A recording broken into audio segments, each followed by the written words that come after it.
পিসি কাঁদতে শুরু করেছেন আর হাত জোর করে বলল, আমাকে ছেড়ে দে, আমার সর্বনাশ করিস না। হ্যালো বন্ধুরা, তোমাদের আজকে নতুন একটি ইন্টারেস্টিং ভিডিও নিয়ে হাজির হয়েছে। তো দেরি না করে চলুন ভিডিওটি শুরু করা যাক। আমি আকাশ, বয়স 25। ছোটবেলা থেকেই আমার বয়স্ক মহিলাদের খুবই ভালো লাগতো। আশেপাশে যখনই কোনো বয়স্ক মহিলা দেখতাম তাদের নিয়ে ফ্যান্টাসি করতাম, কিভাবে তাদের সাথে খারাপ কাজ করা যায়। এরকমই একজন হলেন আমার পিসি। অনেক দিন থেকেই তার সাথে খারাপ কাজ করার ইচ্ছা আমার, কিন্তু হয়নি। বর্তমানে তার বয়স প্রায় 50-এর মতো। গায়ের রং খুব ফর্সা না হলেও মোটামুটি ফর্সাই বলা যায়। তার 2 মেয়ে মানে আমার দিদি, যাদের বিয়ে হয়ে গেছে, তাদের সাথে ও মজা করতে ইচ্ছে করত। এবং তার একমাত্র ছেলের বউ মানে আমার বৌদিকে দেখলেও আমার শরীরটা কেমন জানি হয়ে যায়। কিন্তু কেউ ও পেলাম না। তারপর একদিন এমন সুযোগ এলো যে তারপর থেকে তাদের সবার সাথে নিয়মিত মজা নিতে পারি। আর সেই সুযোগ করে দিলেন স্বয়ং পিসেমশাই। তা সেই সুযোগটা কিভাবে হলো সেটাই আজ বলবো। পিসির বাড়ি আমাদের বাড়ি থেকে বেশি দূরে নয়। মাঝে মধ্যে ওদের বাড়ি যেতাম, খেতাম ও ওখানে থাকতাম। এরকমই একদিন সকাল সকালে পিসির বাড়ি গেছি। গিয়ে দেখি পিসেমশাই ঘরের দাওয়ায় চেয়ারে বসে চা খাচ্ছেন, আর বৌদি আর পিসি ও চা খাচ্ছেন। দেখলাম বৌদির মাও এসেছেন। তার বয়স ওই 60 হবে। দাদা কোথায় জিজ্ঞেস করে জানলাম দাদা চাকরির জন্য বাইরে গেছে সপ্তাহানিকের জন্য। তাই বৌদির মা এসেছেন মায়ের সাথে থাকার জন্য এবং নাতিকে দেখার জন্য।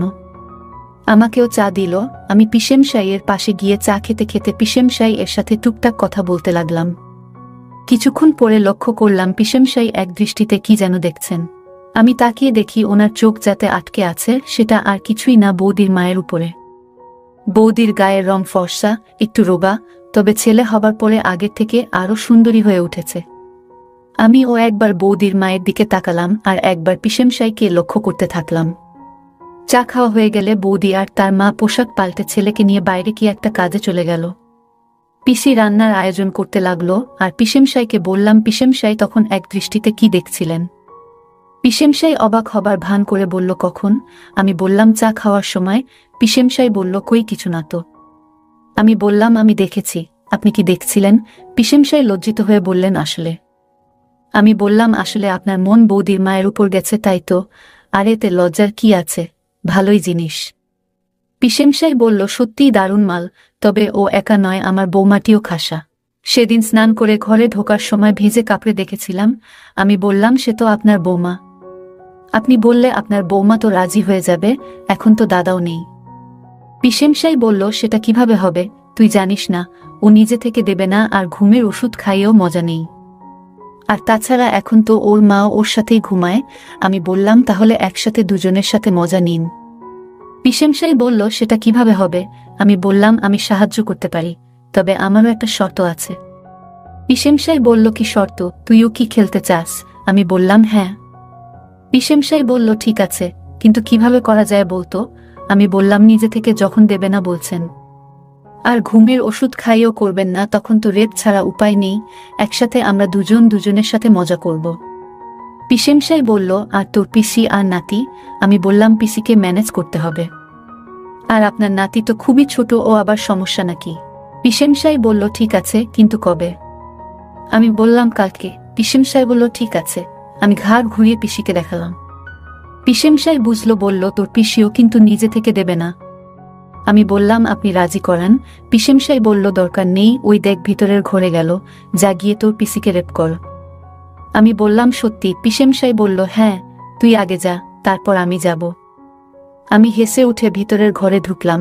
দেখি পিসি দরজার দিকে পিছন ফিরে আলনায় কাপড় গোছাচ্ছে। আমাকে ঢুকতে দেখেনি। আমি আস্তে করে দরজা বন্ধ করে ছিটকিনি লাগিয়ে দিলাম। এরপর পিছন থেকে পিসির কাছে গিয়ে পিসিকে জড়িয়ে ধরলাম। পিসি হকচকিয়ে গেল এবং ঘুরেই আমাকে দেখে অবাক এবং রেগে গেল। বলল, এটা কি করছিস? আমি একটা হাসি দিয়ে বললাম, তোমার সাথে মজা করার চেষ্টা করছি। পিসি বলল, বাবু, কি অসভ্যতা করছিস? ডাকবো তোর পিসেমশাইকে?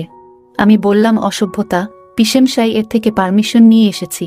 আমার থেকে একটা সাহায্য নেবেন, তার বিনিময়ে আমাকে পারমিশন দিয়েছেন তোমাকে ভোগ করার জন্য। এখন তোমার কাছে আর কোনো রাস্তা নেই, তোমাকে আমার সাথে মজা করতেই হবে। ভালো ভালো রাজি না হলে রেপ করব, সেটাও পিসেমশাই বলে দিয়েছেন। পিসি অবাক হয়ে গেছেন, কাঁদতে শুরু করেছেন, হাত জোর করে বলল, আমাকে ছেড়ে দে, আমার সর্বনাশ করিস না। কিন্তু কে শুনে কার কথা? আমি হাত ধরে টানতেই ছাড়িয়ে দরজার দিকে যেতে চেষ্টা করল, কিন্তু আমি যেতে দিলে তো।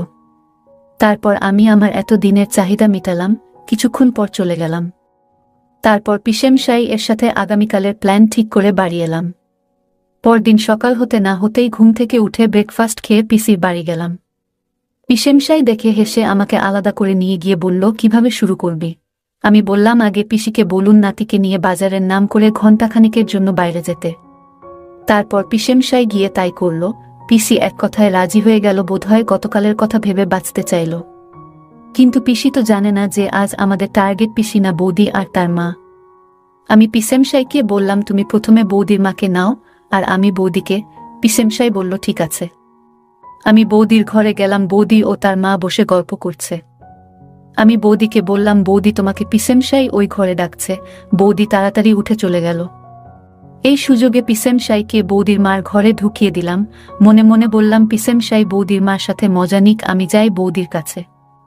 বলে আমি ওই ঘর থেকে চলে গেলাম। তারপর বৌদির কাছে গিয়ে দেখি বৌদি কাউকে দেখতে না পেয়ে রান্নাঘরে এসে জিনিস গোছাচ্ছে। আমি মনে মনে খুব খুশি হয়ে রান্নাঘরে ঢুকলাম। আমাকে ঢুকতে দেখেনি। আমি আস্তে করে দরজা বন্ধ করে ছিটকিনি লাগিয়ে দিলাম। এরপর পিছন থেকে বৌদিকে জড়িয়ে ধরলাম। বৌদি হকচকিয়ে গেল এবং ঘুরেই আমাকে দেখে অবাক গেল। বৌদি বলল, এটা কি করছো? আমি একটা হাসি দিয়ে বললাম, তোমার সাথে মজা করার চেষ্টা করছি। বৌদি বলল, তুমি আমার ভাইয়ের মতো কি অসভ্যতা করছো? ছেড়ে দাও আমাকে, না হলে আমি কিন্তু বাড়ির সবাইকে ডাকবো। আমি বললাম, ডাকো, বাড়িতে কেউ নাই। তোমার ছেলে আর শাশুড়ি মা বাজারে গেছে, আর তোমার শ্বশুরমশাই এখন তোমার মাকে রেপ করছে।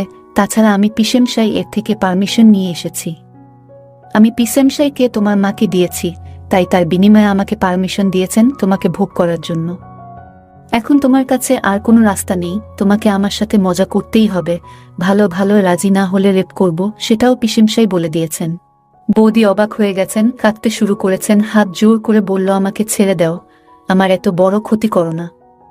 কিন্তু কে শুনে কার কথা? আমি হাত ধরে টানতেই ছাড়িয়ে দরজার দিকে যেতে চেষ্টা করল, কিন্তু পারল না। তারপর আমি আমার এত দিনের চাহিদা মিটালাম। কিছুক্ষণ মজা করার পর আমি উঠে ফ্রেশ হতে চলে গেলাম। আর বৌদি কাঁদতে কাঁদতে নিজের রুমে চলে গেল। এইভাবে আমি আর পিসেমশাই মশাই মাঝে মাঝে পিসি ও বৌদির সাথে এরকম করতাম। ওরা লোক লজার ভয়ে কাউকে বলতে পারত না, এমনকি বৌদি ভয়ে দাদাকে ও বলতে পারত না। যাই হোক, আজকের ভিডিওটি এই পর্যন্ত। যদি আমাদের ভিডিওগুলি ভালো লাগে তাহলে লাইক, কমেন্ট এবং শেয়ার করুন। আর সবার আগে ভিডিও পেতে আমাদের চ্যানেলটাকে সাবস্ক্রাইব করুন। বন্ধুরা, এই গল্পটি সম্পূর্ণ কাল্পনিক একটা ঘটনা, শুধুমাত্র আপনাদের বিনোদনের জন্য বানানো হয়েছে। দয়া করে কেউ সিরিয়াসলি নেবেন না।